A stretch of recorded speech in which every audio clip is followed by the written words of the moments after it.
আসসালামু আলাইকুম রহমতুল্লাহ। সৌদি আরবের অবস্থা দেখেন, এই যে মাটিতে ঘুমায় আছে মাজারের মধ্যে। এই যে দেখেন মানুষের পরিস্থিতি দেখেন, কাজ নাই, কর্ম নেই, কিছু নাই, সবাই মাজারের মধ্যে ঘুমায় আছে। যারা আসতে চাইতেছেন তাড়াতাড়ি আসেন।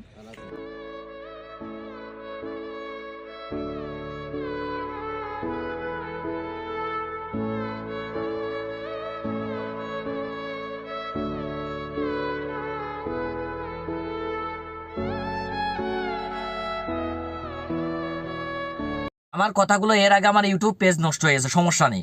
আমার 5 বছরের অভিজ্ঞতায় এদের মতন এই সৌদি আরবে যে এইগুলো এই যে সিটার বাটপার দালাল আর এজেন্সি আছে, এরা যে কি নেমহারাম আর কি বাটপার তা এই জায়গাটা আসার পর আপনারা বুঝতে পারবেন। সৌদি আরবে আসার পরে এরা বাংলাদেশে যে লোকগুলো নিয়ে আসে, মানে ব্রেন ওয়াশ করে, এমন পালি ওয়াশ করে যে আমরা যদি একটা ভালো কথা বলি না, ওরা বলবে যে না, ওরা যা বলছে সব মিথ্যা বলছে।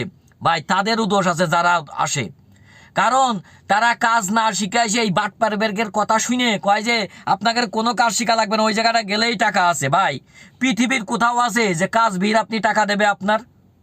আপনি কাজ পারেন না, কিছু পারেন না, সৌদি আরবে এসে বলবেন যে এই বাটপাররা নিয়ে এসে আমার ওই মরুভূমির মধ্যে ফেলে দিয়েছে, আমি কোনো কাজ পাচ্ছি না, কিছু পাচ্ছি না। আপনি কাজ যাই নিয়ে আসেন, কাজ যাই নিয়ে আসার পরে বলেন যে আমি কাজ পারি।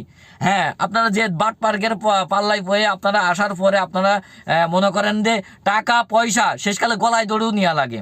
আমি ভাই তাদের বলি, আপনারা যে কোনো ভালো একটা মাধ্যমে আসেন এবং সৌদি আরবে কোন ধরনের কাজ শিখে আসলে ভালো হয় সেই কাজ শিখে আসেন। দেখেন আপনি কাজ পাবেনই, কিছু সংখ্যক আছে কাজ জানার পরেও কাজ পায় না। হ্যাঁ, তারপরেও দেখেন আপনি আসার পরে এমন একটা পদ্ধতি আসবেন যে আসার পরে আপনি আকামা বানাতে পারবেন, সব বানাতে পারবেন। হয়তো কিছুদিন কষ্ট হবে, বাড়িতে টাকা নিয়ে আসা লাগবে, কিন্তু তারপরে ফ্রি ভিসায় আসলে কি হয় জানেন, যে